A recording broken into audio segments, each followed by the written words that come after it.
My name is Erica. I work with Clayful as the coach success lead. Essentially, I train and manage all of our Clayful coaches and supervisors, and I do so much more as well. And to kick this off, we're going to share a bit more about Clayful in case it is brand new to you. And then we'll end up getting into your questions and how we can support you as parents to help your child feel better and do better. So, Clayful is a community of coaches that have come together at the highest level to end the youth mental health crisis. And we do this by supporting students to get their needs met around health, school, relationships, really all the important buckets of life. But we don't do it by giving students advice or telling them what to do. They really get enough of that at school or at home. Rather, Clayful coaches help young people arrive at their own solutions and learn valuable life skills in the process through what we call coaching. And by the way, these quotes you see on this slide are real issues and messages that young people have shared with Clayful coaches. So we can see it, they're worried about exams, experiencing grief, wanting to learn how to focus better, having experience with ADHD, wanting to stand up for themselves, friendship struggles, wanting to get better sleep, such common things that we see many young people experience. And you may notice some of these things with your children too. So, Clayful believes thriving young people aren't created in isolation, rather in community.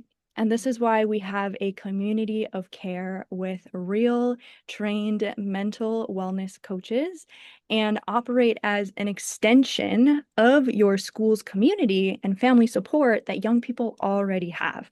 Because we recognize it truly takes a village to raise young people in this day and age.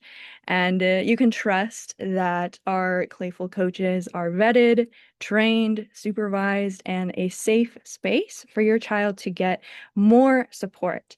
And I just want to call out a few things here that all of our Clayful coaches have experience working with youth or a passion for mental health. And our Clayful coach training has been accredited by the International Coaching Federation, which is the governing body for the coaching profession, to really ensure that it remains ethical and professional at the highest standards. So what you now see here are what students have expressed after chatting with Clayful coaches. I could also speak to our studies published that show 86% of students say that they are more motivated to learn at school after chatting with a coach. And chronically absent students attend school 2 more weeks when they use Clayful, which is huge. So some shares we see here are, "Thank you for celebrating my accomplishments with me. You helped bring me to a clearer sense of mind. Although I didn't share much, I felt listened to. Thank you for validating my feelings. You made my day. This was my very first chat and it helped me a lot. I'm going to be coming here often. And I didn't feel like I was talking to a robot." We love that one. So we make this impact through text-based coaching because it really meets young people where they are on their phones, making this support feel more accessible to them. They don't have to sign up for an appointment in a different building on next Tuesday. They can get support in the moment when the issue is really happening. And some students find that it's easier to talk over text. So this becomes a bridge to helping young people talk with adults in real life.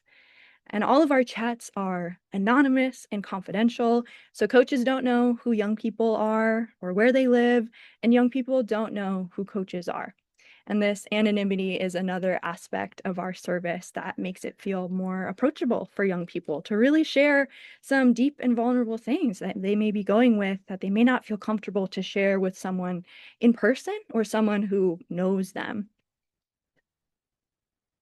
So Clayful is a partnership with schools at the heart of it.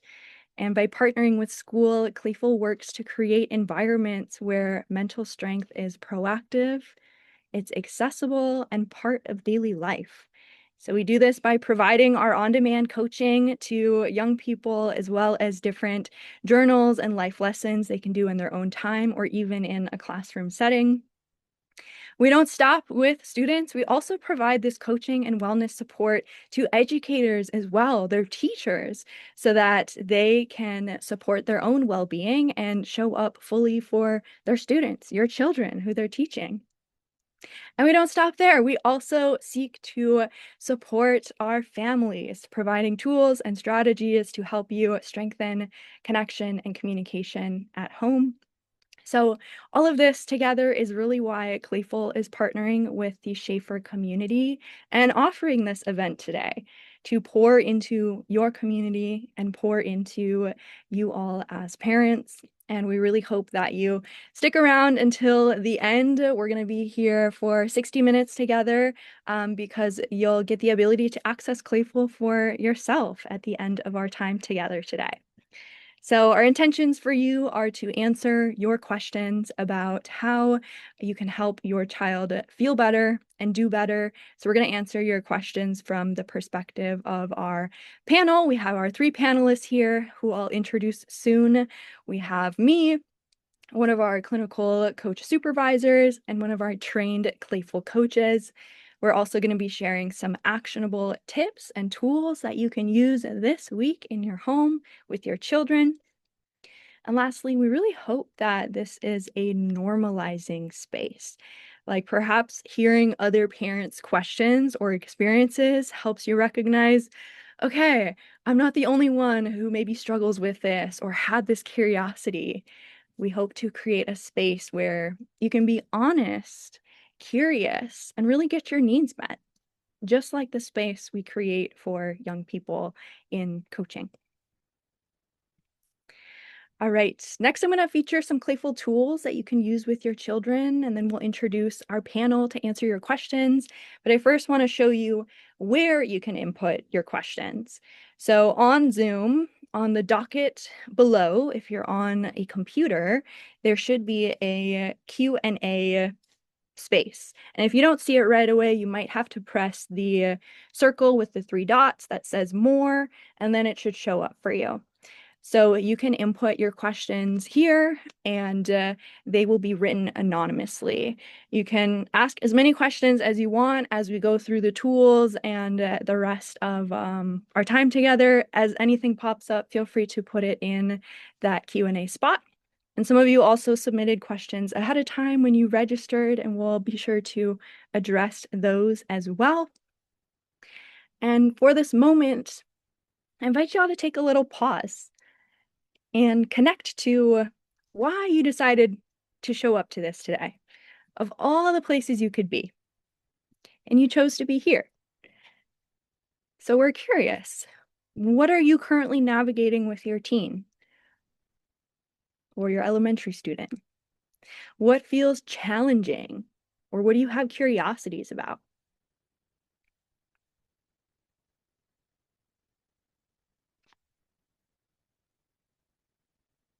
And ultimately, what would you like our panelists to speak on as it relates to helping your child feel better and do better? And I'll say the more specific you can be, the better, rather than inputting broad topics like mental health for boys. We could speak on that for hours and hours on so many different angles. So it's more supportive for us if you ask specific questions. For example, my son says he's fine all the time, but I know he's struggling. What should I do? Specific questions like that are really helpful for us. So put your questions there, and Jenna, who is here, our Chief of Staff at Clayful, will monitor those questions and ask them to our panelists in a bit. All right, now I want to share a couple examples of tools, as well as an example of the transformation that can happen with young people through the use of coaching and tools, and how you can help your children feel better and do better by using some of these tools in your home, if it's helpful. So this example I'm about to go through is a real chat example where a student went from falling asleep in class to being able to balance their fitness and academic goals. They ended up using the scheduling tool and our sleep hacks tool. And after 2 weeks, we are seeing evidence of them paying attention in class more and feeling less tired. So this is some actual snippets from our Clayful coaching platform. On the left here, you see our scheduling tool, and on the right, we have our sleep hacks tool. So this coach ended up sharing both of those tools as a takeaway resource after the young person was sharing about their struggle balancing sleep, school, and their fitness passions. And then a week later, the young person came back to thank Clayful for the resources that were shared. And they mentioned that the schedule came in hand and allowed them to get more sleep, which is just what we want for them.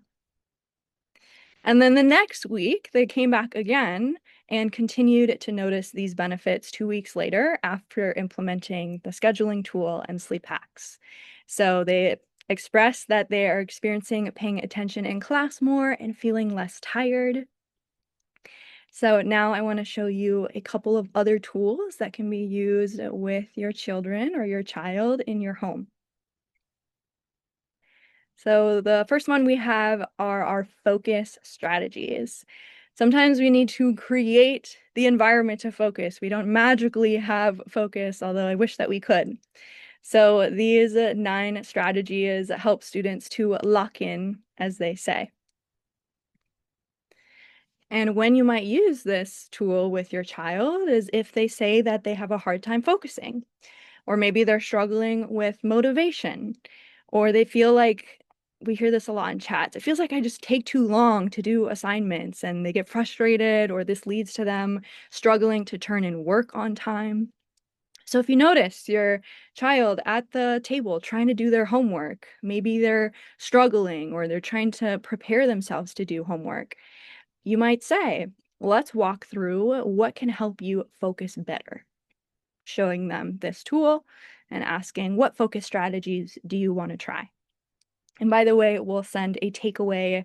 We'll send y'all an email after this with these resources that you can take away with you and print and have in your home, however you want to use them. So one more tool I'll share. This is our letting go tool. It's a common thing as humans to hold on to past mistakes or things that didn't go very well, negative experiences. But when we let them go, we actually feel more relaxed and peaceful and we can move forward. So letting go isn't about ignoring something, it's about creating space to feel how you feel and then choosing to move forward. And we know young people, they feel things really deeply and dramatically sometimes. So this tool really helps them to stay in control of their experiences. And you may use this when your child is struggling with an academic failure. Maybe they got a bad grade on a test or in a class. Maybe they're experiencing some social issues or bullying. Maybe they have regrets about something they did or didn't do. So if you notice that your child is struggling, or maybe they're withdrawn and kind of getting a little bit more quiet than usual, you might ask them, hey, is there something on your mind? Maybe they don't tell you right away, or maybe that doesn't really go anywhere. You might follow that up with, do you mind if I ask you a few questions to help you work through this? And then you can go through the 4 questions that are on this tool. What are you thinking and feeling? And powerful follow-up question to that is, what else? What else? Give them space to really unload all of that. You don't have to rush this step. And then once they've shared all the emotions and the drama and what may be going on, you want to support them to focus on the facts. What do you know for sure? You might need to challenge them. They may say something that's not really a fact. It may be evidence that they still are upset about it. They need to unload some of that upset more. And then we can return again. Okay, what do you know for sure that's a fact? And then asking them to decide, who do you want to be in this situation? And then lastly, what action could you take to be who you want to be? And sometimes we need to support them with sentence starters. I want to be someone who is honest, brave, kind, and then support them with what are some actions of a brave person, an honest person, a kind person. All right, so those were some tools that we'll be sharing with you after this. We hope that they feel helpful or relatable to you in opening up more communication in your home. And if you haven't input your questions yet, or if you have questions that have come up after we've shared some of those tools, reminder again to put them in the question box. And I will now introduce our panelists. So in case you didn't hear me introduce myself at the beginning, my name is Erica. I have been working with Clayful for 2 years now, and I am our coach success lead. So I train and manage all of our coaches and coach supervisors. I have a background in life coaching. That's where my training and experience comes from, having my own life coaching practice and training and certifying approximately 75 coaches now. I don't know if I said I've been a coach for 5 years, and I also get to do fun things like this and spread wellness to parents and schools and young people, and it's really a great joy of mine. I could nerd out about coaching and personal transformation all day long. And next, I'm going to introduce Elisa, one of our panelists, who is also a parent. She is a mom of two, and she's been a Clayful coach for 3 years now. She's one of our OG Clayful coaches who have been with us from the very start. And then we have Milena, who is a licensed trauma therapist and life coach who has experience working with individuals and families across nonprofit, school, and home-based settings. And she's been a Clayful coach supervisor for over a year now. And then we have Jenna, who is our chief of staff, who will be fielding questions to our panel today. So y'all ready to kick it off? Amazing. All right. Like Erica mentioned, feel free to pop in those questions in the Q&A chat. They're anonymous, just a reminder. And we'll start with a question we got from the registration. The first question: my child doesn't talk to me very much anymore, and when I ask, it turns into an argument oftentimes. What types of questions or approaches can I use to find out what's going on with him without him feeling like I'm invading his privacy? Well, I can take a try at that question. Um, that does happen as they get older, just to normalize that experience. It does happen with kids that they want to keep some of their life and thoughts separate from their parents. And it's usually kind of hard on the parents because we've been used to them sharing everything with us when they were younger.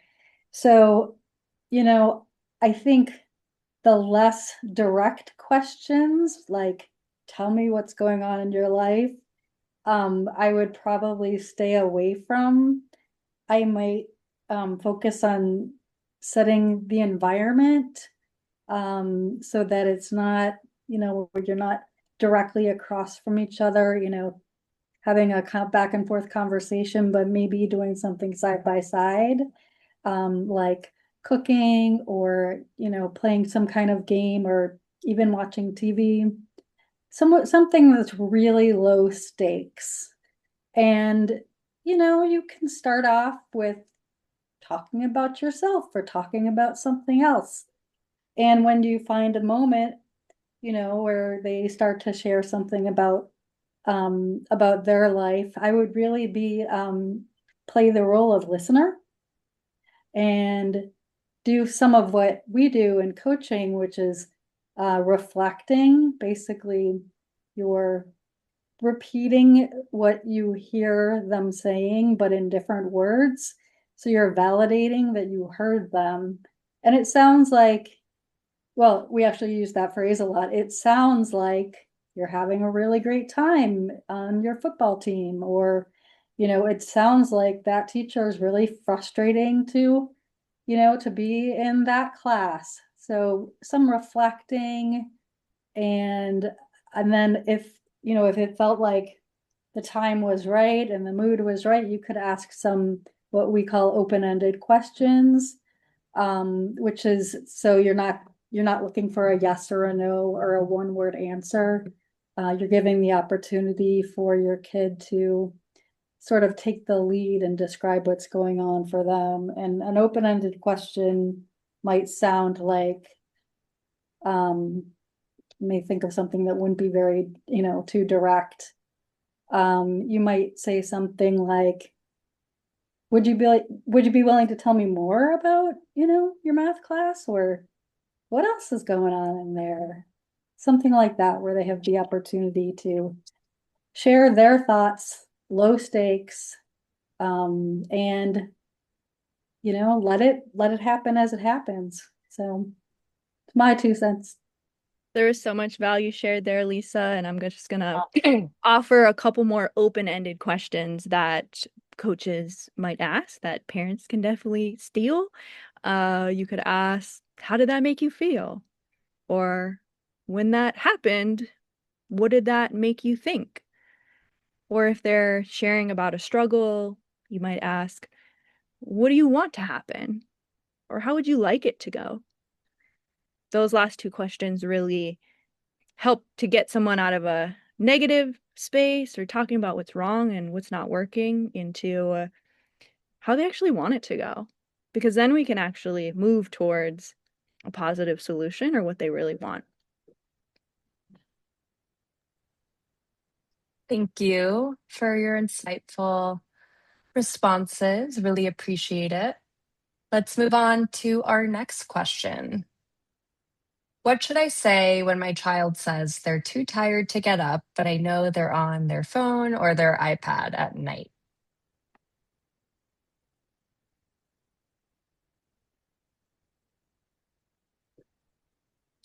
I think leaning in with empathy here is really important. Um, and by that, I would say, think about the moments that you wake up feeling really tired and not wanting to go to work and not wanting to do really anything in that morning. Um, I think it's important for the kid in the example to be able to come to the conclusion as to what is affecting them. Most of the time, if you kind of, just like any one of us, if you kind of just let us know, like, hey, well, it's not working because you're doing this. If I feel cornered in any type of way, I'm going to get defensive because you're asking me to take accountability in that moment, right? And so I think what makes accountability a little bit easier is kind of asking open-ended and really leaning in with curiosity. Let them kind of put the math together that they essentially are the reason why that they're tired, right? So it's like, okay, that's interesting. Like you're really tired this morning. What's going on, right? Are you not feeling good? Are you, what time did you get to sleep? Like typically, how long is it that we need sleep, if you don't know, you could ask your Clayful coach, right? And we have like our own sleeping tools as well that we offer so that the kids can also know that this is what it takes to have like restful sleep and they feel motivated to actually get that restful sleep rather than, again, kind of ending up in like a front to front kind of situation, more of like a side to side. I think the side to side approach, physically, emotionally, in every type of way, is probably the easiest way to not end up getting into like a defensive match and everyone's going to be late. I think also, like, I think adding on to what Milena said is, if they are tired and they are complaining about, and they are feeling negative about, the day and whatever, I think those are good moments to ask them what we call future-based questions, like, well, how would you like to feel? How would you like in the future, how would you like to feel in the mornings?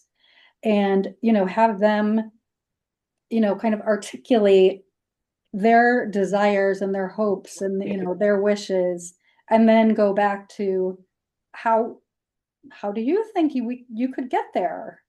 and have that be like, give the problem solving process over to them so that they can start thinking about, oh, well, you know what, I am really on my phone a lot. And that whole process can, lead you to coming up, or for them actually coming up with a plan with, actionable steps towards how are they gonna implement their plan and watch themselves be successful because it was their plan. So want to add that in. Yeah, it's so cool to see in some Clayful chats. I've had the opportunity to witness students, young people out themselves for their phone usage. And young people are actually really smart. They recognize it's not the best for them. They recognize it can take them away from other things that are also important to them.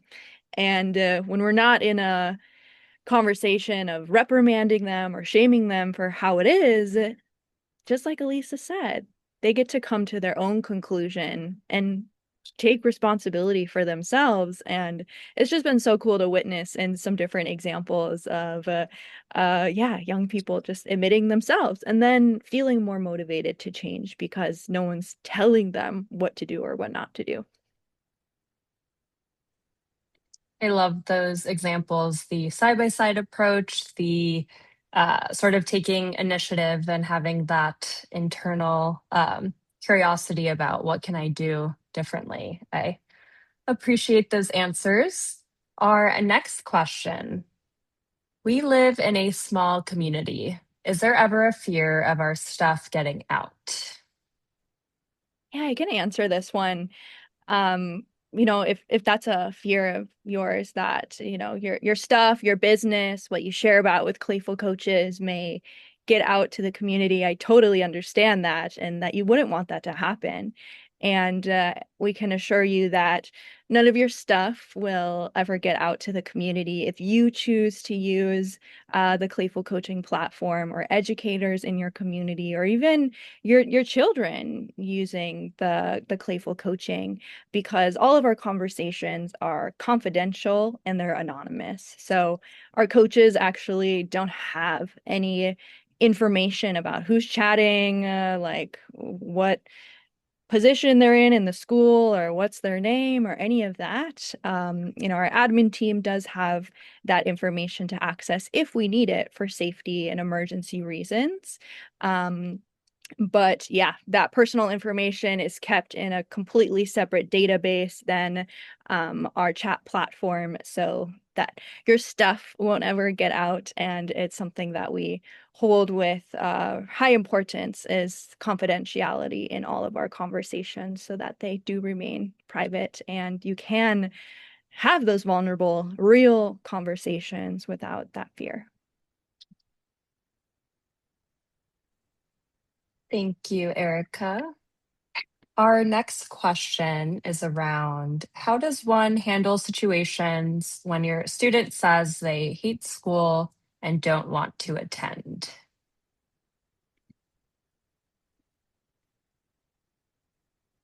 I can try on this.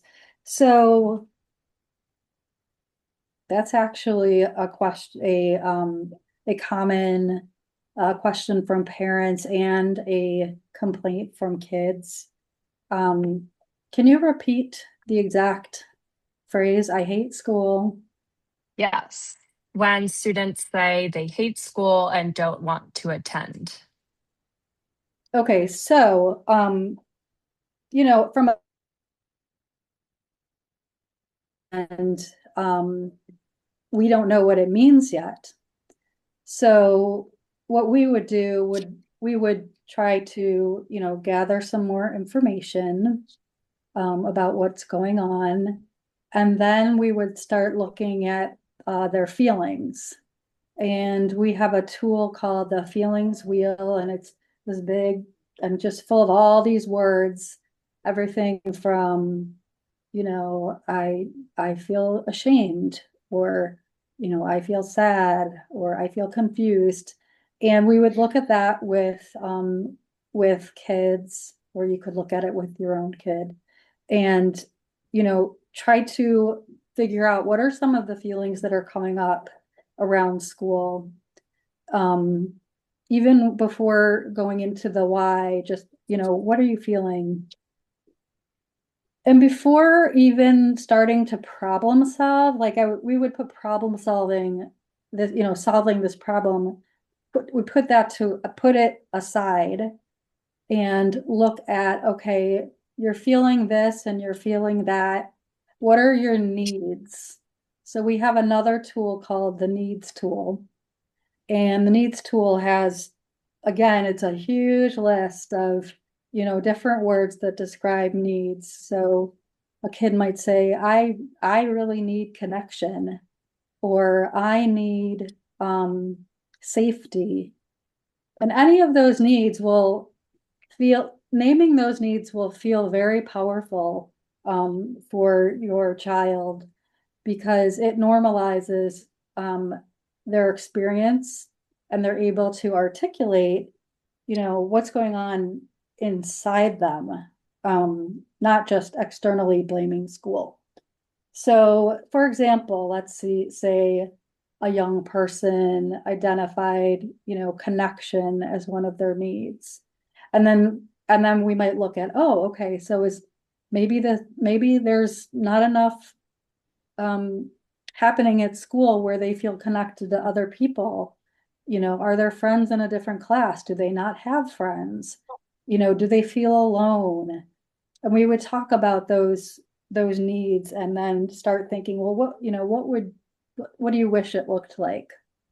And then once you get that sort of vision of what do you wish your school day looked like, then again, sort of repeating what I said before, they can start, implementing tools and steps that are going to bring them closer to um, what they need from this experience.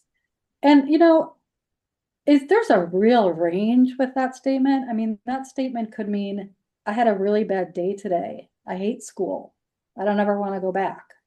Or it could mean I'm having a really big issue in my life it's an everyday occurrence.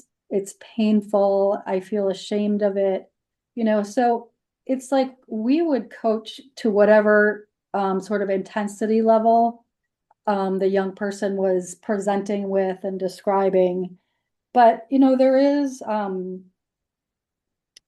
are situations where a statement like that could lead to something like much deeper and much more painful. And in those cases, if the student wants us to bring the school into this conversation and helping them, school counselor, teacher, or whatever, like we can be that connection point. So if they do, we're not going to reach out ourselves unless it's an emergency. But if they really do want us to get the school involved, that can be a great way to handle that too. So I hope that helps. That was a lot. I love what you shared, Elisa, because when we stop at student says, I hate school and I don't want to attend, parent says, too bad, you have to, let's go. It's just going to be a cycle because nothing really got resolved there. The deeper need never got addressed, like Elisa was speaking to. Maybe they're getting bullied, maybe they don't have friends, maybe something else is happening. So when we bring that curiosity, we get to interrupt the cycle, the pattern. So that maybe next week they have a different experience. My need was listened to. We tried to address it. We explored ways I could get my need met. Now, how's my experience of school? Yeah. I want to add in also a level of empathy for caregivers. When you're getting told a statement like this, and if you're in the process of getting your two other kids ready for school and you've got like a million different things going on, I know it can be hard to feel like, okay, I don't have the bandwidth to sit there and um, really be able to have that conversation. Um, I think what I find to be helpful, kind of like what both Erica and Elisa were saying, is a lot of times what our kids are saying to us is their best estimate of a statement that describes what they're feeling. So there's a bunch of feelings underneath what they're going through, and their best statement is, I hate school, I don't want to go. And so sometimes we're reacting to, you don't want to go to school. This is going to be a problem. I have to go to work, right? But in reality, we want to react more so to like what's actually going on because they're probably still going to go to school anyway, right? And for most people, a lot of times we don't have a lot of choice of whether they could go to school because of babysitting and things like that. So I think being able to go with the approach of being proactive about that curiosity instead of reactive to that statement, I think is really helpful. And if you just keep the idea of this is the best that they have, is I'm feeling all these feelings, easiest resolution is to just don't go. Like that's their best resolution to their problem. We could come up with a lot bigger and more options instead of just interrupting going to school. And I'll just add in one more thing as a follow-up to what you shared, Milena. Yeah, you might not have time to have that conversation right there to get curious and understand their needs, but we can bring some compassion to the situation and be like, yeah, it sounds like school is really affecting you negatively right now. We don't have time to talk about this right now because I got to go to work and you got to go to school. But can we talk about this later tonight or this weekend? That way, you're still allowing that young person to feel heard. You're creating a separate time to have the conversation, even if now isn't the best time. Thank you for your responses and your ideas. I'm sure this is a very real situation for many families out there. All right, our next question. How do I support my child when they don't feel like they fit in at school?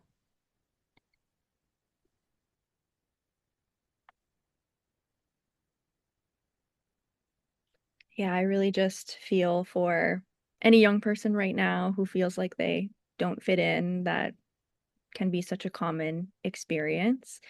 And what comes to me if someone shared this with me, I would probably ask, what type of people do you want to fit in with? Or what type of things do you like doing? Or what qualities do you want your friends to have? Or what activities do you want to do with them? That way, this young person can start to explore, what does fitting in actually look like? And how can I seek out those people or those opportunities? And they may not even know. They may not have that self-awareness or enough life experience to even know that. So also making room for that, that you might get an I don't know. So that's the discovery and process you get to be in with them. And maybe that leads to signing them up for some different activities to explore that process. That way they're not focused on the lack and I have nobody, but they're in more of a creative process. Like, okay, how can I find my people? Yeah, I totally agree with that. I think that I hear this a lot from girls, that there's a group and they don't fit in. And I think addressing the question of what does it look like to fit in. And then I think that they need going back to what they need, like what's the underlying, what do they need? And what are they feeling? Are they feeling lonely? Um, are they feeling like they are, are they persistently sad or ashamed of something that is about them that doesn't fit in? I think that it's also like there's also like there are real situations with groups of kids who decide that there is a person that doesn't fit in, and they can be really mean about that. And if that's happening, I feel like it is really important to, just be that person that's validating their feelings. That's like, wow, that sounds really, really hard, before getting into, solving the problem. But it is, I mean, unfortunately, it really is, it is something that that young people bring to the Clayful chats a lot. Um, and I think coaches are, I actually think that Clayful's really well set up for this kind of situation because it gives them the privacy and the one-on-one attention from somebody that doesn't know the other people, doesn't know the culture of the school, and to build some skills around making a friend. That is something that I have coached many, many kids around. What kind of friend are you looking for? What are some of the values that you want in a friend? And it's usually, what steps do you take? Some kids don't know how to do that. They don't know what to say.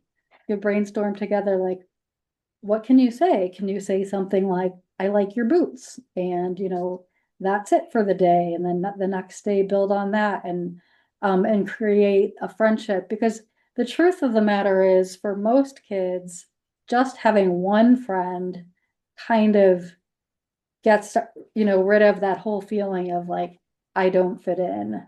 They usually just need like the connection of having one friend at school. So yeah, I highly recommend, that kids be encouraged, specifically in this type of situation, to talk to a Clayful coach. Specifically because it is anonymous and they are making a connection, which is, what they need. So.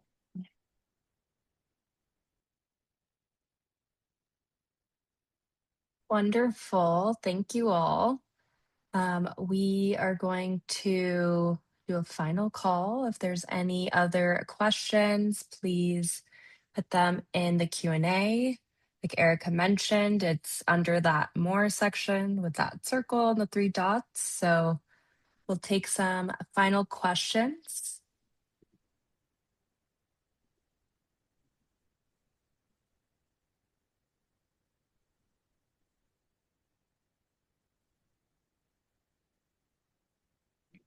And if we get any more questions, we'll definitely answer them while we wait for perhaps any more. I am going to share this QR code. If you have a separate device, you can scan it with the phone picture app, and it'll bring you to a link where you can share one word or one phrase, what you're taking with you from this experience, maybe what you learned, what's something that you want to try, and we can see some different responses, and I'll end up sharing my screen of what some of y'all share.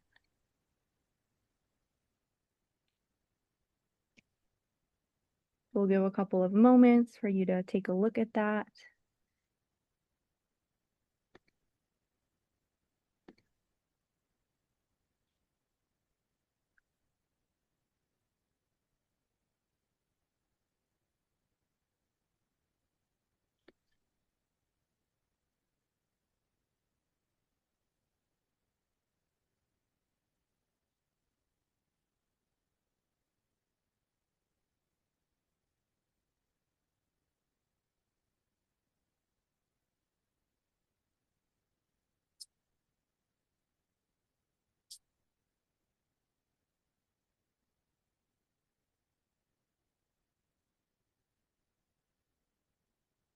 So you have a couple of responses coming through.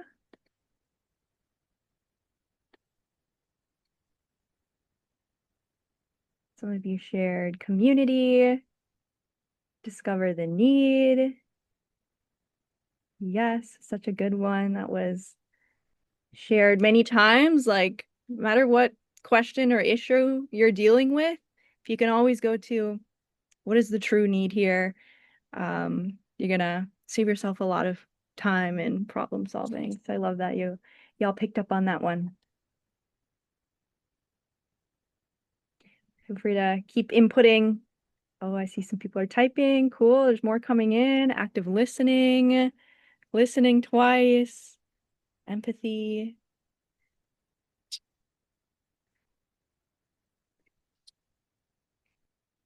Amazing. Feel free to keep inputting and we might share it again as we see more. So let me share my other screen now.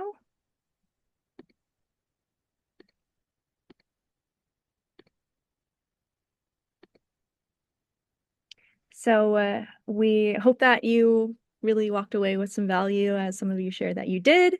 And now we have a request from you all. If you would like to give your child consent to chat with a Clayful coach, you can go to this link right here, clayful.co/consent, to provide that.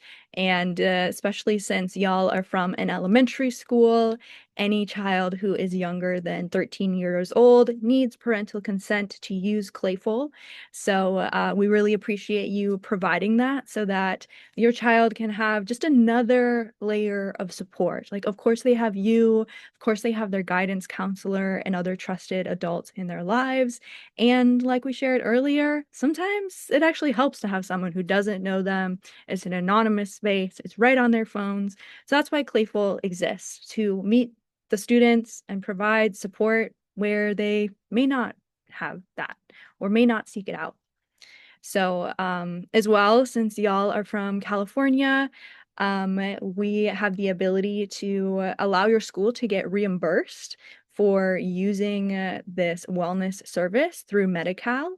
So you also may be prompted to provide some insurance information if you choose to. And we also, yeah, appreciate that because it's so cool. Your school can get reimbursed for that. So we really appreciate you filling that out. And we will share these links in our follow-up email as well in case you're not able to grab any of them. And then lastly, if you want to get access to Clayful for yourself, or maybe you just want to check out what our app and platform looks like before you give consent for your child to use it, you can totally do that. So all you have to do is go to clayful.co. And there will be one option to sign up, one option to log in. Make sure you're on the toggle to sign up. And you'll just use the same contact email that you provided to your school when you registered your child. We use that for our emergency contacts, and we have rostered all of our caregivers from Schaefer so that you have the ability to access Clayful if you'd like to for yourself. And you can totally use the chat box and get coached on something real from your life. It doesn't have to be related to your child. It could be related to work or wanting to eat healthier, really anything that supports you to do better and feel better. Because when you're doing better and feeling better, you're going to be a better parent or caregiver, and then your child is going to feel better and do better as well. So this is really the community well-being that we are seeking to create through Clayful. So grab that link, type it into your browser if you haven't yet, and you can create an account. And Jenna, if you want to share a help email in the chat box in case anyone has any issues, they can, or if you have any additional questions, you can bring it there and someone from our team will respond as soon as we can. Sometimes there's the case where we don't have everyone rostered, so if you're running into any issues of creating an account, we can help you out with that.